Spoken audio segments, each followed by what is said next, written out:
चाचा के पास नौकरी लेने गया तो चाचा मोटरसाइकिल की चाबी पकड़ाकर बोला, चीमे पुत्र जा ज़रा अपनी चाची को आज शॉपिंग करवा के ला।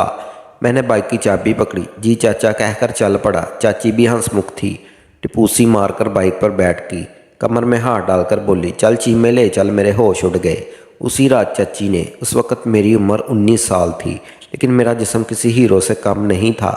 मैं इतना स्मार्ट था कि कोई लड़की मुझे देख लेती तो उसके लिए नज़रें फेरना मुश्किल हो जाता। मैं 5.5 फुट का लंबा लड़का था। मेरा जिस्म भरा हुआ था और मेरे चेहरे पर हल्की सी दाढ़ी और मूंछें थी। मैं 12वीं पास की थी, मगर इतना पढ़ा लिखा होने के बावजूद मुझे कोई काम नहीं मिल रहा था। इसलिए वालिदैन ने कहा कि शहर जाकर कोई काम तलाश कर लो, मगर मैंने उनसे कहा कि मैं शहर में कौन बैठा था जो मुझे जाते ही नौकरी दे देगा। ये सुनकर अब्बा ने मुझे कागज़ दिया और कहने लगा, शहर में तेरे चचा का घर है, वहाँ चला जा, इससे अपनी नौकरी की बात कर लेना, वो तुम्हारा काम कर देगा। ये सुनकर मैं हक्का बक्का रह गया, क्योंकि आज तक मैंने अपने घर में इस चचा के बारे में कुछ नहीं सुना था। ये चचा अचानक कहाँ से निकल आया। अम्मी से पूछा तो कहने लगी, तुम्हारा बाप गरीब है, जबकि चचा बहुत अमीर है, इसलिए हम उससे कभी नहीं मिले, मगर वो तुम्हारा सगा है, वो तेरी मदद ज़रूर करेगा। जाने लगे अम्मी ने ख़ास ताकीद की, बेटा ज़रा ध्यान से, वो बड़ा आदमी है।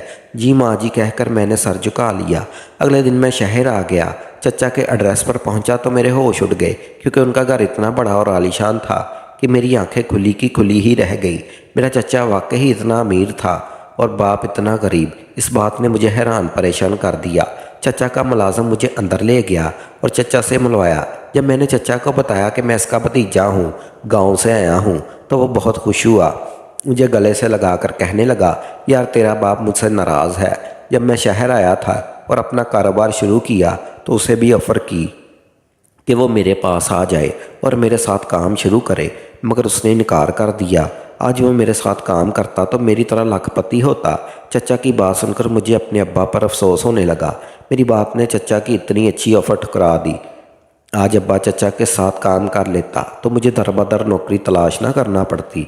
इसलिए मैंने चचा से कहा, पता नहीं क्या सोचकर मेरे बाप ने आपकी ऑफ़र ठुकरा दी थी, लेकिन मैं अपने बाप की तरह नहीं हूँ, मैं बाप के साथ रहूँगा, आप मुझे कोई नौकरी ढूंढ दें। चचा मेरी बात पर हंस पड़ा और कहा, तू मेरा सगा भतीजा है, तुझे कहीं और जाकर नौकरी करने की क्या ज़रूरत, मेरे घर पर रह जा, मेरे घर के काम कर दिया करना। मैं कोशिश तो करूँगा, लेकिन जब तक तेरी पक्की नौकरी का बंदोबस्त नहीं होता, बस यही तेरी नौकरी है।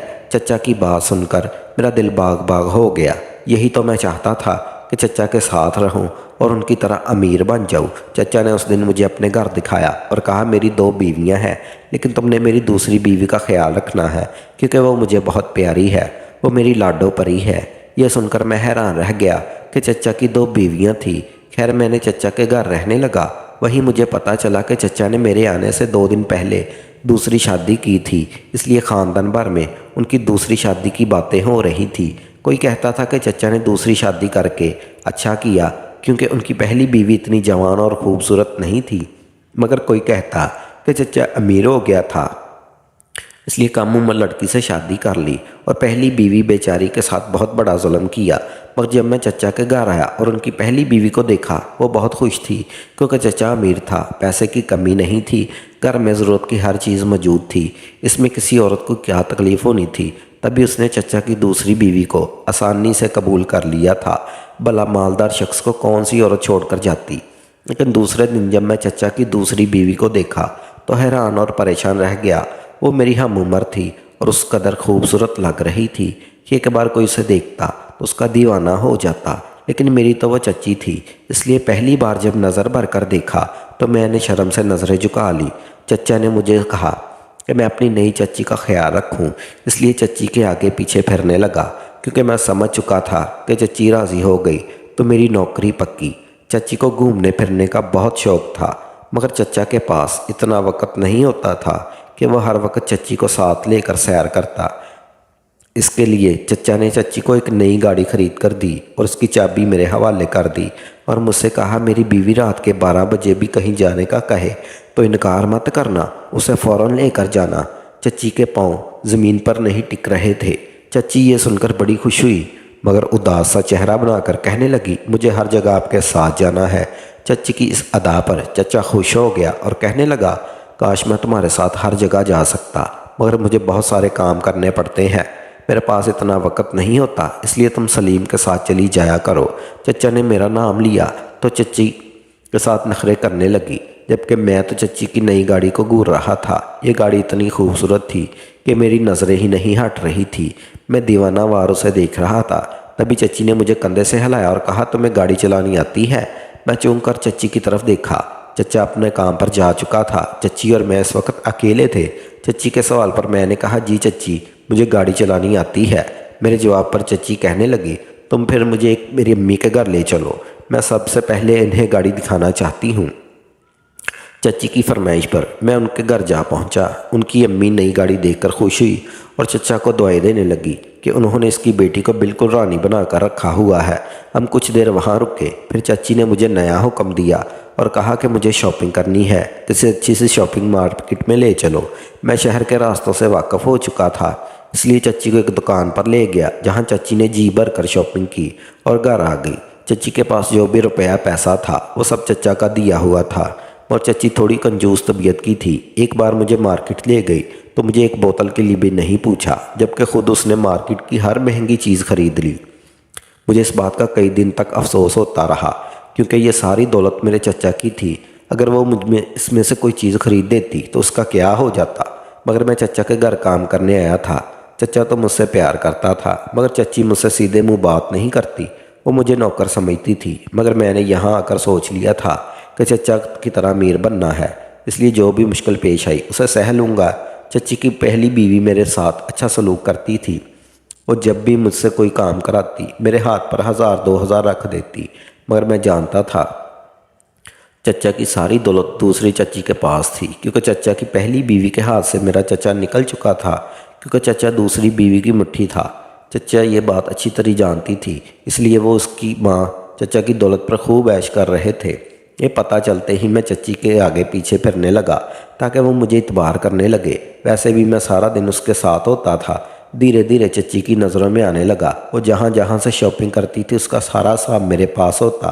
वो सारा हिसाब मुझे रात को चाचा को देना होता था, मगर मैं इस मामले में चचा की बजाय चच्ची का साथ देता था, क्योंकि मैंने पहले दिन से ही देख लिया था कि चचा को चाची के साथ बड़ा प्यार था। मैं जानता था कि जब तक चच्ची मुझसे खुश थी मैं चचा के घर में नौकरी करता रहूँगा। वैसे तो चच्ची मुझसे एक पाई का हिसाब लेती थी, लेकिन ना जाने क्यों उस रात चच्ची मुझ पर बड़ी मेहरबान थी। सारा दिन अपनी अम्मी के घर रही। मैं लेने गया तो मुझसे कहने लगी, सलीम, जब से तुम शहर आए हो बदल बदल कर यही कपड़े पहन रहे हो। यह सुनकर मैंने चच्ची से कहा, मैं आपकी तरह अमीर नहीं हूँ, एक दिन में 3 सूट नहीं बदलता। मेरी बात के जवाब में चच्ची ने मुझे घूर कर देखा और कहने लगी, तुम्हारा चाचा इतना अमीर है, उससे खर्चा मांगा करो। चच्ची के जवाब पर मैंने कहा, मुझे चचा की दौलत नहीं चाहिए, मेरे लिए यही काफ़ी है कि चचा ने मुझे नौकरी दे दी। फिर उस शाम को ही वो मुझे बाज़ार ले गई। कहने लगी, कुछ शॉपिंग करनी है। मैंने हुक्म की तामील की। चच्ची मुझे रास्ता बताती गई। उस दिन चच्ची मुझे बड़ी महंगी दुकान पर ले गई। वहाँ जाते ही मुझे अजीब किस्म की बेचैनी महसूस हो रही थी, क्योंकि मैं एक नौकर था और वहाँ आने वाले नौजवान अमीरों के बच्चे लग रहे थे। उनके ठाठ बाट देखकर मेरे अंदर एहसास कमतरी जाग उठी थी। फिर मैं ये भी सोच सोच कर परेशान था कि आखिर मेरी चच्ची मुझे इतनी बड़ी दुकान पर लेकर क्यों आई थी।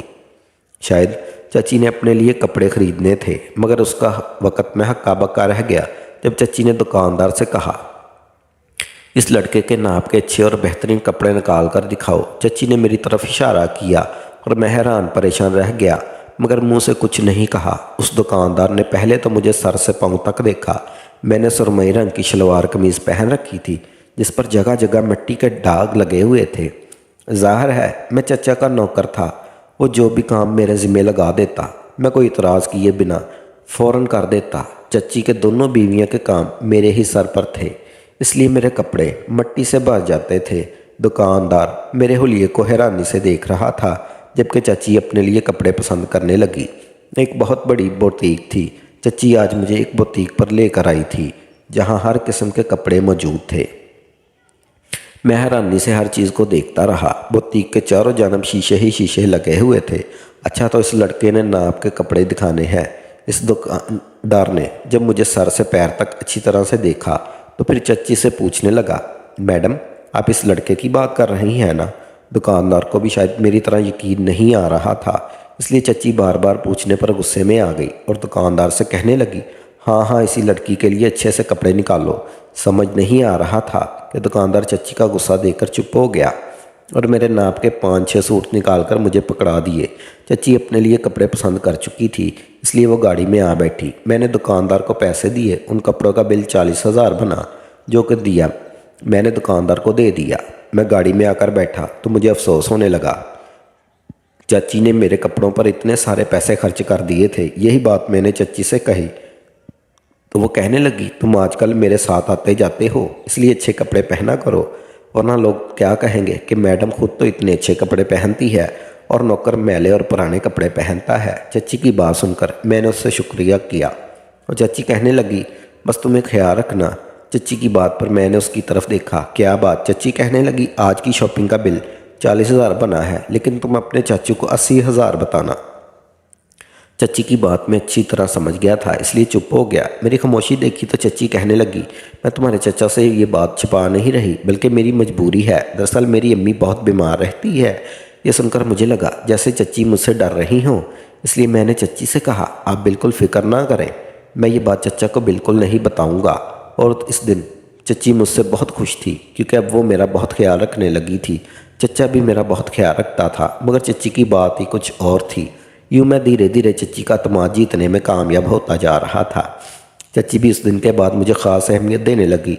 चचा से कहकर मुझे क्वार्टर से निकाला और अपने कमरे के साथ वाला कमरा दे दिया। चचा ने कुछ नहीं कहा, क्योंकि मैं उनका सगा था, उन्हें तो खुशी ही होनी थी। मैं भी ये देखकर हवा में उड़ने लगा। मैंने तय कर लिया था कि मैं चच्ची को बहुत खुश रखूँगा। जितना वो मेरे लिए कर रही थी, मैं उसके लिए डबल करूँगा। चचा तो चच्ची का पहले से दीवाना था। चच्ची बहुत खूबसूरत थी, इसलिए देखने वाला चच्ची का बेदाग हुस्न देखकर पागल हो जाता। चच्ची ने चचा से शादी शायद इसलिए की थी कि वो बहुत प्यारी थी। शायद चचा का दिल चच्ची पर आ गया था। एक दिन चच्ची अपने माँ के घर जाने लगी तो मुझे अपने कमरे में बुलाया। मैं चच्ची के कमरे में गया। शायद उन्हें मुझसे कोई काम था, मगर मैं वहाँ उसके कमरे में गया तो उसने मुझसे कहा, सलीम मुझे ये हार गले में पहना दो, मुझसे बार बार गिर जाता है। ये सुनकर मैं घबरा गया, क्योंकि मैं इसकी खूबसूरत से बेहद मुतासर था, मगर उसे देखकर हमेशा अपनी नज़रें झुका लेता था। हालांकि वो इतनी खूबसूरत थी, मगर उसे बार बार देखने को दिल करता था। मेरी घबराहट देखी तो चच्ची हंसने लगी और मुझसे कहा, तुम ऐसे डर रहे हो जैसे मैं कोई भूत हूँ। चच्ची की बात पर मैंने डरते डरते उसे हार पहना दिया। चच्ची कहने लगी, आज मेरी दोस्त की शादी है, मगर मेरे पास ये मामूली और छोटा सा हार है, तुम अपने चाचा से मेरी सिफारिश कर दो। ये सुनकर मैंने चच्ची की तरफ नासमझी से देखा तो चच्ची कहने लगी, मैं इस बड़े हार लेना चाहती हूँ, मगर तुम्हारे चचा से कहने की हिम्मत नहीं हो रही। तुम अपने चचा से कह दो। ये सुनकर मैंने चच्ची से कहा, वो मेरी बात मान लेंगे? ये सुनकर चच्ची कहने लगी, कैसे नहीं मानेंगे, तुम्हारा खून का रिश्ता है, तुम्हारा चचा तुम्हारा बहुत प्यार करता है, तुम्हारी बात वो कभी नहीं टालेगा। ये सुनकर मैंने चच्ची से कहा, ठीक है, मैं चचा से ज़रूर बात करूँगा। चच्ची मेरी बात सुनकर खुश हो गई। उस दिन मैं चच्ची को इसकी दोस्त के घर छोड़ आया। घर आया तो चचा आ चुका था, इसलिए मैंने चच्ची की फरमाइश चचा को बता दी। चचा चुप हो गया। मुझे लगा कि शायद चचा को मेरी बात अच्छी नहीं लगी। मैं अपने कमरे में आकर लेट गया। उसी रात मैं देर से घर ले आया था, इसलिए घर आते ही मुझे नींद आ गई। अगली सुबह जागा तो कोई काम नहीं था। मैंने आराम से नाश्ता किया, तभी एक नौकर आया और कहने लगा, तुम्हें मालक बुला रहे हैं। मैं चचा के पास गया तो चचा कहने लगा, चल चीमे पुत्र, अपनी ड्यूटी पर लग जा। ये कहकर चचा ने मुझे अपनी बाइक की चाबी पकड़ा दी। वैसे तो मेरा नाम सलीम था और चचा मुझे हमेशा छिम्मा पुत्र ही कहकर बुलाता था, मगर चचा की बात सुनकर मैंने चचा से पूछा, कैसी ड्यूटी चचा? चचा कहने लगे, छिम्मा पुत्र, ज़रा अपनी चाची को शॉपिंग करवा ला। चची की बात पर मैंने कहा, लेकिन चचा आज गाड़ी कहाँ है? चचा कहने लगा, आज तुम्हारी चाची की गाड़ी ख़राब है, इसलिए अपनी चाची को बाइक पर ले जाओ। चाचा और मैं यही बातें कर रहे थे कि चाची आ गई और बोली, चल छीमे। मैंने कहा, जी चाची। मैंने बाइक की चाबी पकड़ी, चाची को पीछे बिठाया और चल पड़ा। मैंने रास्ते में चाची से पूछा, चाची कहाँ जाना है? चाची कहने लगी, रात वाली बात भूल गए। मैंने कहा, कौन सी बात? चाची कहने लगी, बताया तो था तुम्हें कि मेरे दोस्त की शादी है, मगर मेरे पास मामूली और छोटा सा हार है। तुम अपने चाचा से मेरी सिफारिश कर दो। मैं इससे बड़ा हार लेना चाहती हूँ, मगर तुम्हारे चचा से कहने की हिम्मत ही नहीं हो रही। तुमने अपने चाचा से कह दिया। ये सुनकर मैंने कहा, अच्छा तो चचा ने मेरी बात मान ली? हाँ बिल्कुल, चच्ची खुशी खुशी बताने लगी। तभी मैंने चच्ची से पूछा, तो फिर कहाँ जाना है? चाची शॉपिंग करने की शौकीन थी, इसलिए चच्ची कहने लगी, चल आज मुझे सुनहरे के पास ले चल, मुझे अपने लिए हार लेना है।